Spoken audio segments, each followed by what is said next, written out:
Amis du web et de la course automobile, bonjour, bienvenue dans la 50e émission de Racing Channel. Et oui, déjà la 50e. Un numéro 50 essentiellement axé sur le rallye, mais que les amateurs de circuit se rassurent tout de suite. Nous parlerons également de Fun Cup. On débute tout de suite avec le premier reportage rallye de notre émission avec le ORC Canal Rally. Cette épreuve, dont c'était déjà la 19e édition, avait rassemblé comme de coutume dans cette région du pays un plateau de grande qualité, une escouade d'Anglais venus en renfort, et c'est un équipage 100% féminin qui l'a emporté. G-Photographie et Full Throttle étaient vos témoins sur place. Direction Oosterhoosebeek, c'est parti. Ma balise, marketing de proximité. Ne risquez plus que vos clients trouvent vos produits sur le site de vos concurrents. Guidez-les directement sur le vôtre avec Ma balise, marketing de proximité.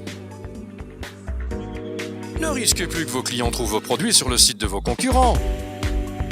www.mabalise.be. C'est en Flandre, à Oosterhoosebeek plus précisément, que se trouvait le centre de cette ORC Canal Rally qui a vu la victoire de Melissa De Bakkere avec plus d'une minute d'avance sur son poursuivant Steve Beckhardt. Toby Vandenberg, au volant de sa BMW M3, est relégué plus d'une minute plus loin et prend place sur la plus petite marche de ce podium. Les écarts sont par contre plus serrés entre la Mitsubishi de Philippe Barbier et la BMW 1M de Thierry Coquelard. Auteur d'une magnifique remontée au classement général, Philippe Barbier ravit la 4e place pour seulement 3,8 secondes sur Thierry Coquelard qui clôture ce top 5 en division 3. Dans la catégorie des voitures équipées de pneus conventionnels, il n'y en a eu que pour Stefan Kuhn qui aura dominé l'épreuve de bout en bout. En remportant l'épreuve avec plus de 3 minutes d'avance sur son poursuivant, on ne peut pas vraiment dire qu'il a été inquiété. Par contre, la suite du podium aura été incertaine jusqu'au bout. Ludovic Witz et Johnny Van de Waal se sont battus à coups de secondes tout au long de cette épreuve. En collant 8 secondes dans la dernière spéciale, Johnny Van de Waal s'empare du premier accessite pour seulement 4,6 secondes sur Ludovic Witz qui clôture ce podium. Stéphane de Metz, 4e, accuse plus d'1 minute 30 de retard sur Witz. Eddie Van de Viver s'empare de la 5e place. Stijn Blanchard et Gilles Deplat seront respectivement 6e et 7e. Suivent ensuite les Peugeot 106 de Luc Diet et Glenn Gouderis. C'est à Christophe Blancard que revient le droit de clôturer le top 10 de cette édition de l'ORC Canal Rally 2019. Si vous avez aimé ce reportage, eh bien n'hésitez pas à le partager sur les réseaux sociaux, cela nous fera grandement plaisir. On reste plus ou moins dans la même région avec le rallye de Wervik. Cette épreuve qui en était déjà à sa 45e édition avait attiré le gratin des rallymen flandriens, dont le retour à la compétition de Freddy Loax. Le maître allait-il devancer l'élève? La réponse est dans le reportage qui suit grâce à Rallye 054 et KM Rally Vidéo, direction Wervik, c'est parti. Racing Channel présente les apérétros pour All-Timers. Rendez-vous de 5 à 7 le premier vendredi de chaque mois. Retrouvez tous les détails de l'organisation sur la page Facebook de l'ASBL Oose. Amateurs du sport automobile, faites comme moi, suivez Racing Channel.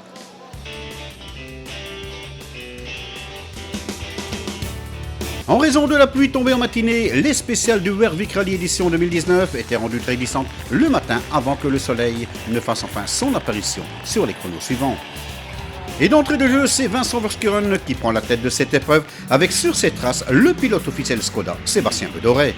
Et il est clair qu'au fil des spéciales, le pilote flandrien Vincent Verschuren n'a jamais pu crier une avance confortable.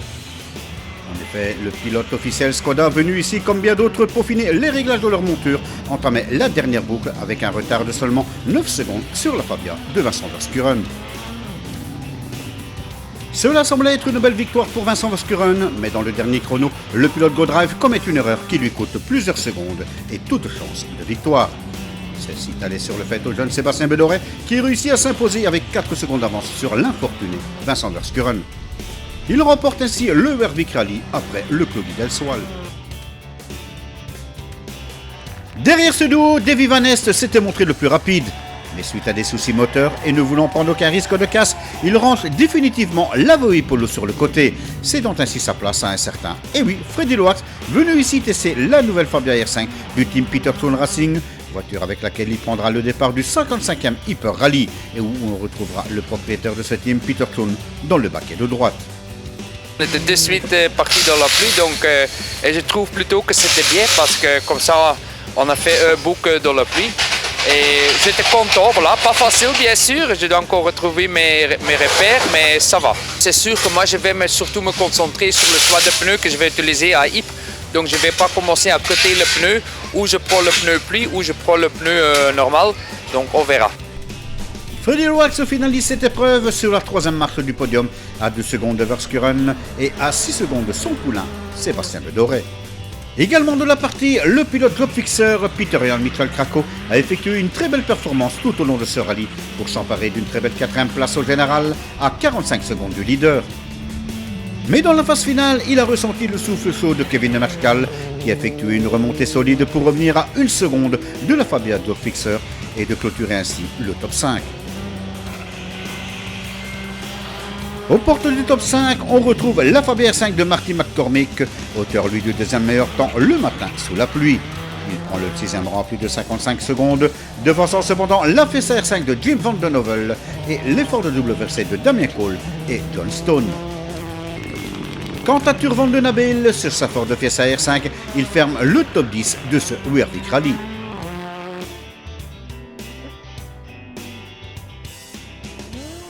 Après la petite sortie de Tim Van Parijs, Frédéric Delplace saute sur l'occasion pour remporter la catégorie GT et se classer à la 12e place juste devant le vainqueur en historique Didier Van Gissenberg, dont ce dernier a bénéficié également de la sortie de la Monta 400 de Paul Lietard pour venir s'imposer ici à Wervik. Quant à Paul Lietard, il termine 2e de classe à 22 secondes de la Toyota Celica de Didier Van Gissenberg. Voilà, c'est sous une nouvelle victoire de Sébastien Bedoré que se ferme l'édition 2019 du Wervik Rally. Le circuit de Spa-Francorchamps accueillait une nouvelle manche de la Fun Cup 2019 pour une course de 8 heures. Cette course constituait une ultime répétition avant les 25 heures du mois de juillet. Tous les ténors étaient bien entendu présents ainsi que quelques guest stars venus tâter le terrain. Kronos et Prodif étaient bien entendu nos témoins sur place. C'est parti pour le Francophone Festival à Francorchamps.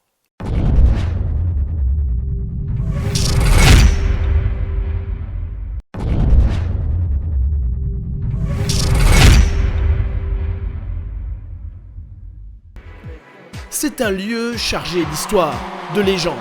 Quand la VFN Cup Powered by Hankook retrouve le circuit de Spa-Francorchamps, les coccinelles de course semblent frémir de plus belle. 3e épreuve de la saison, le Francophone Festival accueille 101 voitures sur la liste des engagés. Plus que jamais, c'est donc une grande répétition générale avant les 25 heures VFN Cup. Cette fois, c'est une course de 8 heures seulement qui est au programme pour plus de 350 pilotes.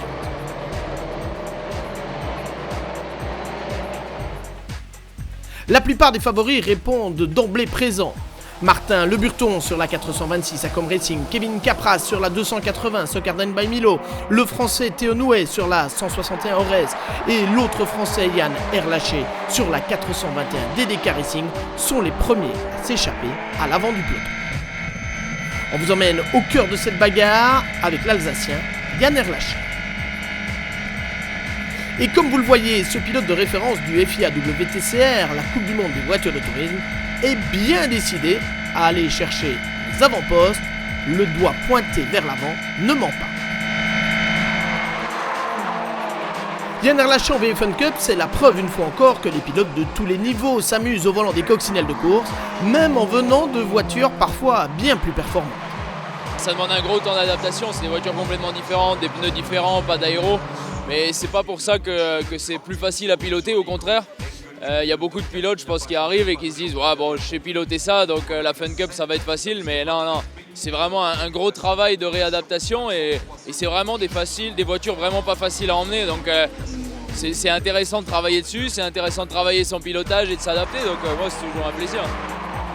Malheureusement, la 421 DDK Racing de Pierre-Yves Cortal, Stéphane Boulanger, Claude Pierson et Yann Erlaché a perdu rapidement tout espoir de succès suite à un bris de fixation du siège baquet. Avec autant de voitures en piste, il faut pouvoir gérer le trafic et éviter tous les incidents. Les plus rapides doivent se frayer un chemin parmi des concurrents souvent moins expérimentés. Parfois ça passe de justesse, comme ici avec la 289 de Sokarden by Milo. Parfois par contre, ça ne passe pas. Pour Mathieu de Robiano et ses équipiers de la 299, les espoirs de bons résultats se sont envolés beaucoup trop tôt. Pas de chance non plus pour la 426 à Com Racing, elle aussi en lutte pour le podium avant que Martin Le Burton, Pierre Piron et Gilles Piron ne rencontrent un problème d'échappement. Tout va bien par contre pour la 227 Jussi Racing, une fois de plus lauréate de la catégorie Evo 2, soit les moteurs diesel, avec Jürgen Vermeulen, Kurt Heimann, Diederik Seissens, Chris Van Baal et Mike Barton. En règle générale, la course est assez hachée avec pas moins de 8 neutralisations par safety car. Il faut donc gérer la stratégie et les ravitaillements qui se font à la pompe, s'il vous plaît. Une équipe connaît à la perfection la gestion du trafic et d'une course d'endurance à Spa-Francorchamps. Déjà lauréate à 4 reprises et 25 heures, la formation Allure Team revient cette année pour une saison complète en VFN Cup Power by Hankook.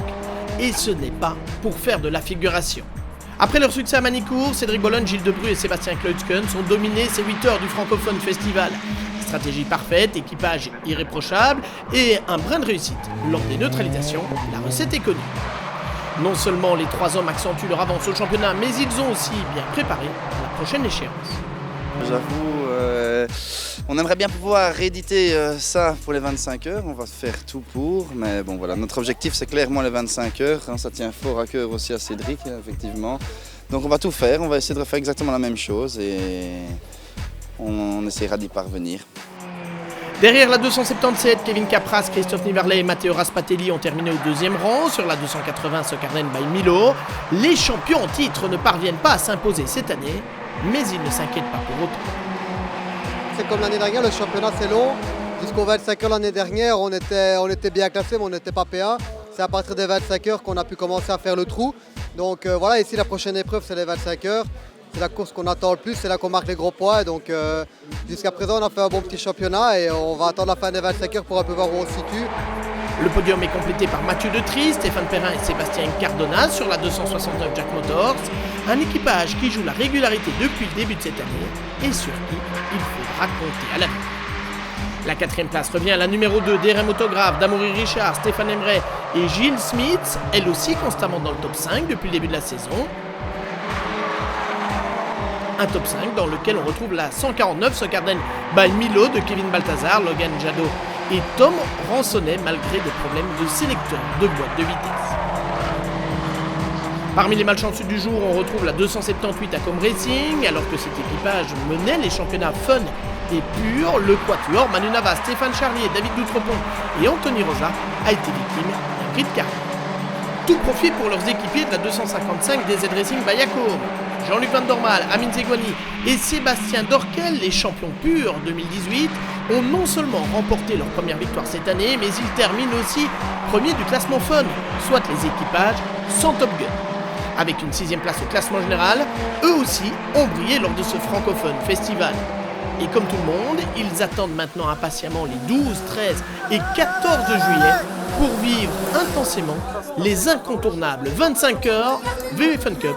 Le rendez-vous est pris. Cap maintenant sur Braine-le-Comte où avait lieu le rallye de la Haute-Seine. Cette épreuve qui renaissait sur les cendres des 12 heures de Braine-le-Comte d'autrefois accueille toujours un plateau de très grande qualité grâce à un parcours absolument de toute beauté. Cédric Dececco faisait partie des guest stars et il s'est rappelé au bon souvenir de tous en entraînement pour la fin du championnat de Belgique. Rallye 054, HK Rallye Vidéo, La Sangle et G-Photographie vous ramènent les plus beaux moments de cette très belle épreuve. Reportage.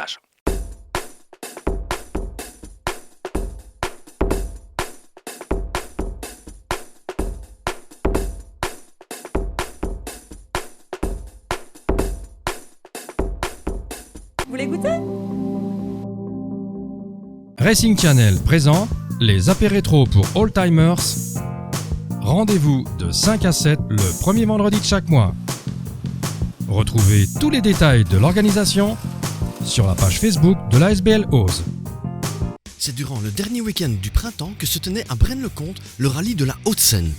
Pour sa 15e édition, l'affiche avait très fière allure, avec un parcours remanié qui fit l'unanimité, malgré l'annulation de la première spéciale. C'est Cédric Dececco qui dominera l'épreuve de bout en bout. Cette victoire lui tient d'autant à cœur qu'elle met fin à une longue série noire en championnat national. Christophe Verstappen commence à apprivoiser sa monture qu'il a achetée en ce début d'année. Au fil des kilomètres, il prit de plus en plus confiance au point de ravir le scratch dans l'ultime spécial. Le luxembourgeois Steve Fernandez monte sur la plus petite marche de ce podium. Il devance le régional Rudy Bouvard au volant du Toyota Corolla WRC arborant la décoration de l'époque de gloire du modèle. Il y a de ça près de 20 ans déjà. Johnny Van Zeebroek clôture ce top 5. En division 1-2-3, on prend les mêmes et on recommence. Comme l'an dernier, c'est Julien Deleuze qui l'emporte. Au coude à coude avec l'autre Opel, celle de Stéphane Hubin. Ils ont tous deux été contraints d'attaquer jusqu'au dernier mètre, car en raison des neutralisations de nombreux spéciales, le classement fut incertain jusqu'au bout. Stéphane Hubin, bien que deuxième, remporte tout de même la classe 11. Eddy Marek avouait ne pas pouvoir suivre le rythme imposé par les deux premiers. Il complète le podium. G, qui annonçait déjà la veille être en petite forme, l'a confirmé en échouant au pied du podium sur lequel il est habitué de monter. Dans la même seconde que G, on trouve la Peugeot de Jean-Julien Gaudin et la Manta i240 de Daniel Simeone. Toujours au volant de sa Citroën C2 R2 Max, Sébastien Louis se classe 7e. Il devance la Peugeot 205 de Guy Grosjean et la DS3 de Patrick Bourgeois. Jean-Loup Morel clôture le top 10 de cette 15e édition du rallye de la Haute-Seine.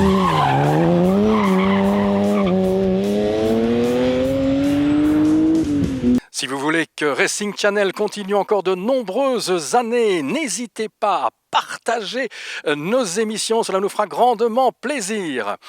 Cap maintenant sur Bocholt à l'occasion du Seizoens Rally. Cette 5e manche du championnat de Belgique des rallyes a toujours la particularité de présenter un parcours assez atypique puisque les spéciales sont composées de parties en terre et de parties en asphalte. Comme d'habitude, cela avait attiré un plateau de très grande qualité. Une Volkswagen Polo R5 allait-elle encore s'imposer? La réponse est dans le reportage de Serge De Wolf grâce aux images de la RTBF, le BRC, Full Throttle, KM Rally Vidéo, G-Photographie, Rallye Euro 54 et Mediasport. On boit une Seizoens et puis on regarde le reportage. Ma balise, marketing de proximité. Ne risquez plus que vos clients trouvent vos produits sur le site de vos concurrents. Guidez-les directement sur le vôtre avec Ma balise, marketing de proximité. Ne risquez plus que vos clients trouvent vos produits sur le site de vos concurrents. www.mabalise.be. Eh bien, si vous aimez le sport automobile et le rallye aussi, nous y sommes d'ailleurs, un seul conseil, suivez Racing Channel. Hop.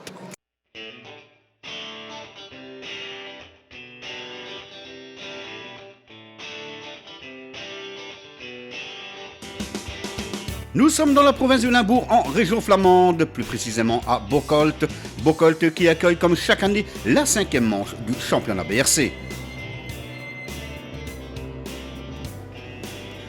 C'est sous un soleil matinal très généreux que débute le 43e Seizoens Rally. Un début d'épreuve où les Voé Polo ont clairement pris les rênes de ce Seizoens Rally avec un Chris Prensen signant les deux premiers scratchs devant la Voé Polo de Cédric Chorin. La tendance des deux premières spéciales s'est confirmée dans les tronçons suivants puisque Chris Prensen signe à nouveau les 3 derniers scratchs de cette première boucle, portant ainsi son avance à 14 secondes après 5 spéciales sur la VW Polo de Cédric Chorin.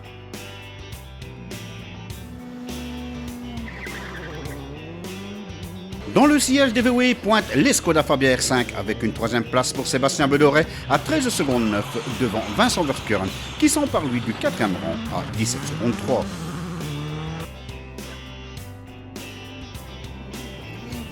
Quant à Adrien Ferlemont, le temps de trouver ses marques, il pointe en 5e position à plus de 22 secondes de leader.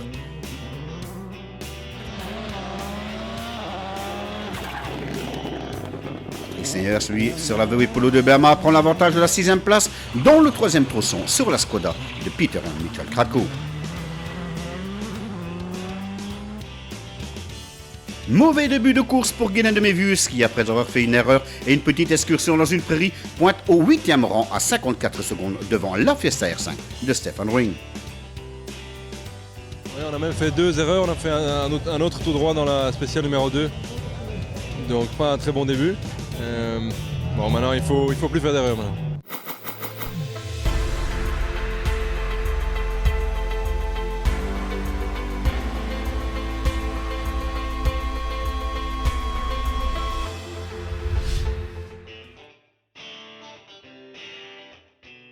Dans la deuxième boucle, il aura fallu attendre le deuxième passage de la spéciale de Veldhoven pour voir Chris Prensen manquer un scratch et laisser Adrien Fernemont surgir au bout des 10 km 750 pour signer à son tour son premier meilleur temps.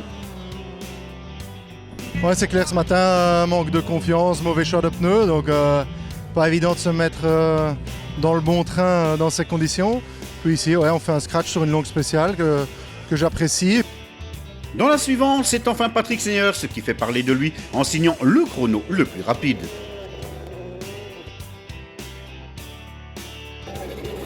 Si le duel de tête entre Chris Prensen et Cédric Chorin avait perdu en intensité au fil des spéciales, celui-ci a définitivement pris l'eau dans le dernier tronçon de cette deuxième boucle, où le bolide aligné par THX Racing a été victime d'une crevaison coûtant à Cédric Chorin 33 secondes.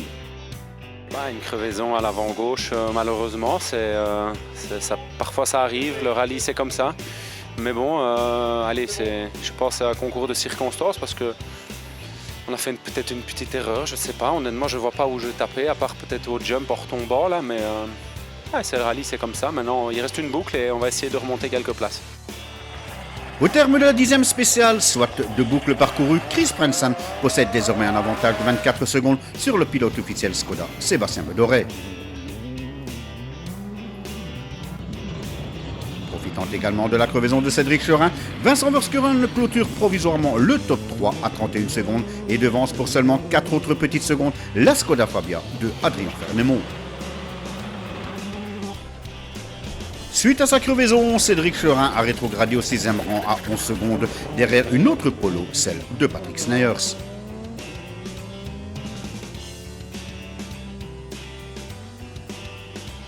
Suive alors la meute des poursuivants emmenée par Guinan de Mévius qui précède lui Peter Mitchell Krakow et Stefan Ring.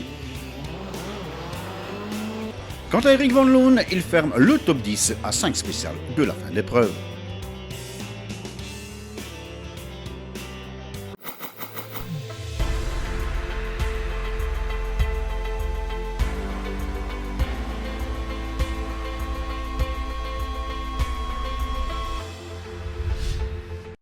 Il reste donc encore 5 spéciales à parcourir et avec la crevaison de Cédric Chorin, la voie de la victoire est donc libre pour Chris Prensen. Il se permet même d'abandonner l'un ou l'autre scratch au bénéfice de Sébastien Bedoret et Vincent Verskuren.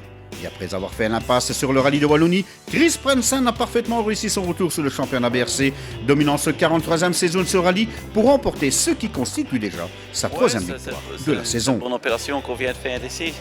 Mais ok, je pense qu'on a maintenant 3 résultats, 3 victoires. Et voilà, c'est difficile de faire mieux. Derrière, les Fabia R5 ont monopolisé dès la 10e spéciale les plus petites marches du podium. Ceci suite à la crevaison de la VI Polo de Cédric Chorin. Vincent Verskuren, dont la fin de course a été tonitruante, coiffait sur le fil Sébastien Bedoret.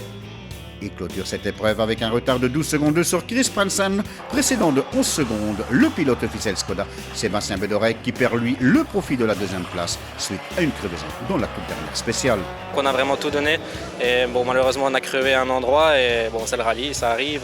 Maintenant on finit sur le podium, c'est quand même déjà très très bien pour nous. On ne s'attendait pas à ça, sachant notre manque d'expérience sur la terre, donc on est vraiment content avec ça. On a une bonne vitesse tout le rallye, donc on va retenir le positif et se préparer pour RIP maintenant. Adrien Fernemont a engrangé les points de la 4e place sans pouvoir revendiquer mieux, terminant à 39 secondes 6 et conservant le meilleur sur l'infortuné Cédric Chorin, qui termine finalement au 5e rang à 49 secondes.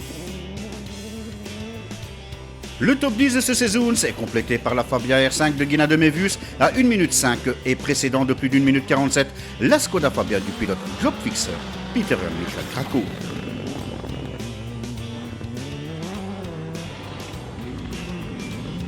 Stefan Ring clôture au 8e rang à 3 minutes 13, devançant de 13 secondes la Fabia R5 du Hollandais Eric Loon.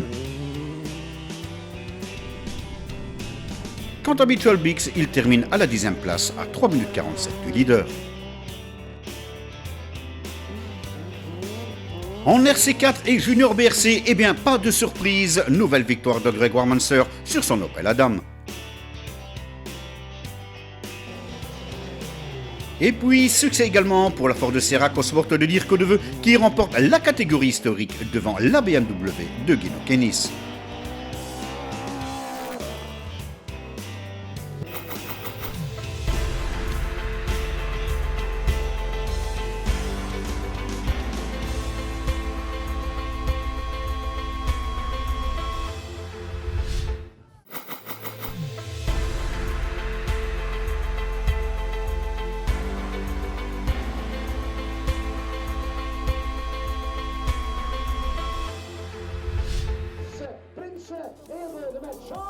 Voilà, c'est donc sur la victoire de Chris Prenson, ce qui fait pour lui la 3e de la saison, que se clôture ce 43e saison rallye. Cette émission est à présent terminée, mais rassurez-vous, nous nous retrouvons déjà le mois prochain pour de nouvelles aventures automobiles. N'hésitez d'ailleurs pas à partager vos commentaires et vos likes sur notre page Facebook, ainsi qu'une visite sur notre site www.racingchannel.be. D'ailleurs, si vous voulez rejoindre notre équipe, n'hésitez pas, le site est là pour vous. On se retrouve le mois prochain. D'ici là, portez-vous bien. Bye bye.